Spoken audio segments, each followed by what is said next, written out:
Hello everyone, स्वागत है आप सभी का एक और नए लेक्चर में। Class 10th maths all India CBSE board exams के लिए प्रिपेयर कर रहे हैं हम हमारे इस यूट्यूब चैनल पे। यूनिट वाइज सभी एक्सरसाइजेस के क्वेश्चंस प्लस एग्जांपल समझाता हूं मैं। हमारी करंट यूनिट चल रही है अर्थमेटिक प्रोग्रेशन और उसके एक्सरसाइज 5.3 के क्वेश्चन नंबर 10th के सेकेंड पार्ट को आज हम समझने वाले हैं। 10th जो हमारा क्वेश्चन नंबर 10th है उसमें दो पार्ट थे। जो फर्स्ट पार्ट था वो मैं आपको प्रीवियस वीडियो में एक्सप्लेन कर चुका हूं। आज हम सेकेंड पार्ट को समझने वाले हैं। सेम प्रोसेस रहेगा। हमें शो क्या करना है, show that a1 a2 up to an, ये जो हमारी एक एपी है ये फॉर्म कर रही है कि नहीं एपी, ये बताना है। Form an AP where an is defined as below. So an को डिफाइन करा गया है, an is equal to 9 - 5n। So यहां पे ये हमें एक बहुत इंपॉर्टेंट चीज उन्होंने दे दी है। ये an की वैल्यू उन्होंने दे दी है 9 - 5n, जिसमें हम n की जगह पे 1 2 3 4 पुट करके a1 a2 a3 a4 जो भी टर्म हमें फाइंड करना है वो हम निकाल सकते हैं इसकी हेल्प से। सो हमें यहाँ पे उन टर्म्स को निकाल के सबसे पहले ये बताना है कि ये एक एपी फॉर्म कर रही है या नहीं, यानी कि दो टर्म्स के बीच का कॉमन डिफरेंस सेम आ रहा है कि नहीं। एक बार जब हम वो कंफर्म कर देंगे उसके बाद हमें क्या फाइंड करना है, also find the sum of the first 15 terms in each case. So first 15 terms का सम भी फाइंड करके हमें बताना है। सो उससे पहले ये एक एपी है कि नहीं ये कंफर्म करना है। और ये उन्होंने हमें एक an की वैल्यू गिवन दी है 9 - 5n, जिसका हम यूज करेंगे। सो हम उसके लिए पुट करेंगे values, putting values of n from 1 to, हम जिस तरीके से चलने देंगे, मतलब 1 2 3 4 5 6 इस तरीके से हम चलने देंगे। ठीक है। सो यहां पे सबसे पहले हम पुट कर रहे हैं, put n is equal to 1, ताकि हमारा a1 निकल सके। अब जब हम n की जगह पे 1 रख रहे हैं तो हमारा यहां पे जो n है इसकी जगह पे भी 1 आएगा। So a1 is equal to 9 - 5 into n की जगह पे हमारी वैल्यू आएगी 1, यानी कि हमारा a1 निकल के आएगा। इसके वजह से 9 - 5 का 1 में मल्टीप्लाई करेंगे तो 5 आएगा और 9 में से 5 सब्ट्रैक्ट हो जाएंगे हमारे। सो a1 की वैल्यू आ जाएगी हमारी प्लस का 4। सो यहां से हमारा फर्स्ट टर्म हमें मिल चुका है, a1 आ चुका है हमारे पास +4। सो आप समझ रहे हैं कि ये हमें किस लिए दिया गया है, ताकि हम नंबर ऑफ टर्म्स हमारे जो भी हैं a1 a2 a3 जितने भी टर्म्स हमसे पूछे हैं हम सब निकाल सकते हैं यहां पे n की जगह पे वैल्यूज पुट कर करके। अब हम वापस पुट करेंगे, put n is equal to 2। अब यहां पे हम 2 पुट करेंगे n की जगह पे। So a2 is equal to 9 - 5 into 2। जो हमारा 5 इंटू 1 था, n की जगह पे 1 आया था, अब 2 आ गया है। सेम यहां पे भी 2 आ गया है, अब a2 निकल रहा है, पहले a1 निकला था। सो a2 इज इक्वल टू 9 - 5 2 हो जाएगा हमारा 10। सो a2 की वैल्यू आ जाएगी हमारी -1। अब नेगेटिव में वैल्यूज आपकी आ सकती हैं, टर्म्स आपके नेगेटिव में आ सकते हैं, यानी कि हमारी जो एपी है वो डिक्रीज हो रही है, वो पहले वैल्यू बढ़ी है उसके बाद कम होती जा रही है। सेम हम पुट करेंगे अब n is equal to 3। Same process वापस, put n is equal to 3।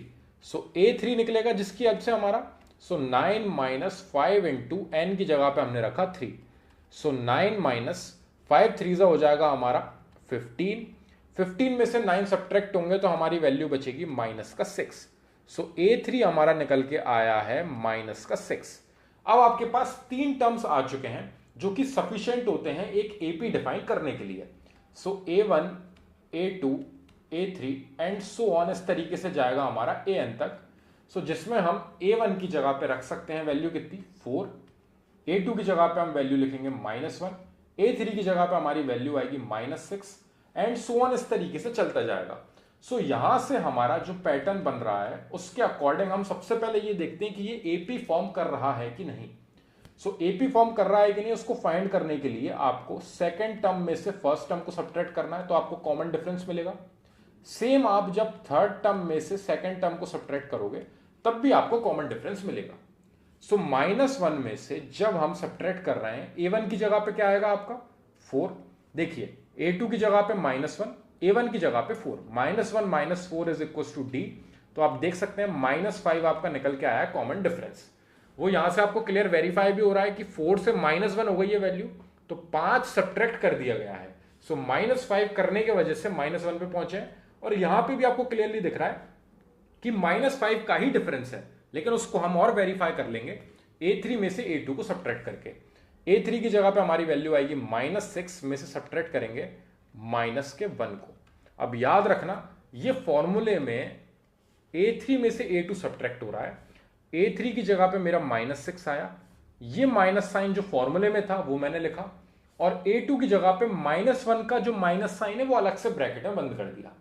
ये दो माइनस साइन से कंफ्यूज मत होना, एक फॉर्मूले में है और बाकी के दोनों माइनस में आपकी वैल्यूज है, इसलिए -1 और -6 रखे हुए हैं यहां पे।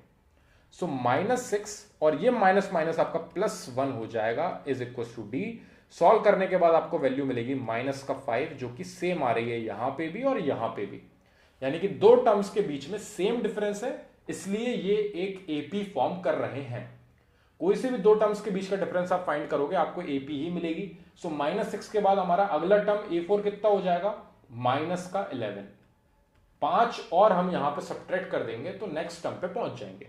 इस तरीके से हमारी AP फॉर्म हो रही है, लेकिन आप देख सकते हैं कि वैल्यू हमारी नेगेटिव आती जा रही है, माइनस में वैल्यूज बढ़ रही हैं। तो अगर हमसे सम पूछा है तो इन सारी वैल्यूज का हम सम फाइंड करेंगे, वो भी हमारा माइनस में आएगा। सो हमें सम कितने टर्म्स का बताना है, sum of first 15 terms. So S15 find करना है, S15 फाइंड करना है हमें यहां पे, और सम का formula Sn is equal to n/2 bracket में 2a प्लस n-1 इन 2 में D। ये हमारा सम का फॉर्मूला होता है, जिसको जनरेट करना मैं बता चुका हूं किस तरीके से फॉर्मूला ड्राइव हुआ है, पूरा एक्सप्लेन किया है, ताकि जिसको मेमोराइज करने में दिक्कत होती है वो उस फॉर्मूले को उधर से देख के समझ सकता है कि ये बना किस तरीके से है। अब यहां पे हमें A चाहिए, N चाहिए और D चाहिए। सो हमें बोला गया है कि सम ऑफ 15 टर्म्स फाइंड करना है, तो N की वैल्यू तो उन्होंने खुद ने 15 दे दी है, A हमने जस्ट फाइंड किया है। देख सकते हो आपका फर्स्ट टर्म 4 है, जब आपने इस वैल्यू में पुट करी वैल्यूज तो वहां पे आपका A1 4 निकल के आया, तो आपका फर्स्ट टर्म 4 है। और आपका कॉमन डिफरेंस इन दो को सब्ट्रैक्ट करना, दो टर्म्स के बीच का डिफरेंस -5 आपका कॉमन डिफरेंस निकल के आया है। आप यहां पे वेरीफाई कर सकते हो, आपने जस्ट फाइंड किया है। सो सारी वैल्यूज हैं आपके पास, बस इन्हें सब्स्टिट्यूट करना है। सो Sn की जगह पे 15 लिखूंगा मैं, S15 फाइंड करना है, क्योंकि 15/2 ब्रैकेट में 2 इंटू A की जगह पे आएगा मेरा +4 प्लस N की जगह पे वापस आएगा 15-1 इंटू में D की जगह पे आएगा मेरा -5। अब मैं इसको ब्रैकेट में इसलिए बंद कर रहा हूं क्योंकि ये -5 अलग से लगता है, वरना ये -5 यानी कि D का मल्टीप्लाई होना है N-1 में। सो -5 का मल्टीप्लाई होगा ये 15-1 14 में, ठीक है। सो यहां पे नेक्स्ट स्टेप पे बढ़ते हैं। अब हम S15 is equal to 15/2 bracket में हमारा यहां पे 4 2 8 हो गया, प्लस 15 में से 1 सब्ट्रैक्ट हुआ तो 14 बचेगी वैल्यू, और मल्टीप्लाई में है हमारा -5।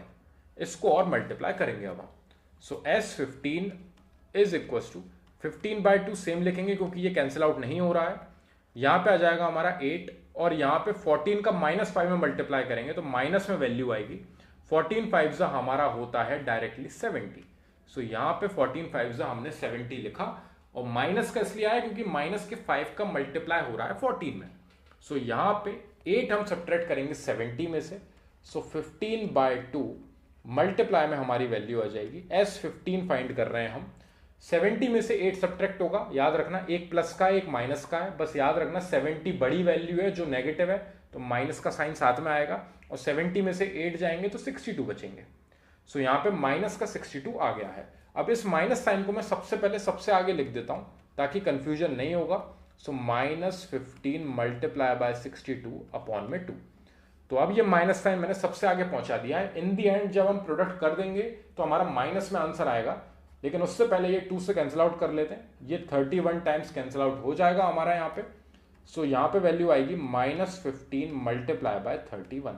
अब 31 का डायरेक्टली 15 में आप साइड में मल्टीप्लाई कर लेना, क्योंकि ऐसी दो वैल्यूज जिसको मल्टीप्लाई करने की इजी ट्रिक्स नहीं होती हैं, उनको डायरेक्टली साइड में मल्टीप्लाई करना ज्यादा सही रहता है। 5 1 5 हो जाएगा, 5 3 15, यहाँ पे आ जाएगा आपका 1 and 3। सो यहाँ पे आपको मिलेगा 465 माइनस का 465, आपका सम ऑफ 15 टर्म्स निकल के आ गया है S15, जिसकी AP आपकी नेगेटिव में आती जा रही थी। फर्स्ट टर्म 4 था, सेकंड टर्म -1 था, थर्ड टर्म -6 था, जिसके वजह से हमारा कॉमन डिफरेंस -5 आया। और ये सारे टर्म्स हमारे कैसे निकले, जो हमें an की वैल्यू दी थी 9 - 5n, उसमें n की जगह पे 1 2 3 4 पुट करके हमने सबसे पहले AP फॉर्म करी, और वो एपी जो थी वो एक करेक्ट एपी है, वो हमें पता चला जब हमारा कॉमन डिफरेंस सेम निकल के आया।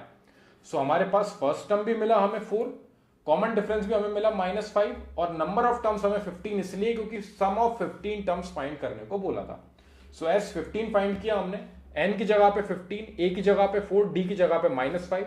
नॉर्मल कैलकुलेशन है, बस वैल्यूज याद रखना, यहाँ पे साइंस की गलती नहीं होनी चाहिए। -5 का 14 में मल्टीप्लाई -70 -62 वैल्यू आएगी इसको सब्ट्रैक्ट होने के बाद, तो ये माइनस साइन आपका रिजल्ट में आएगा।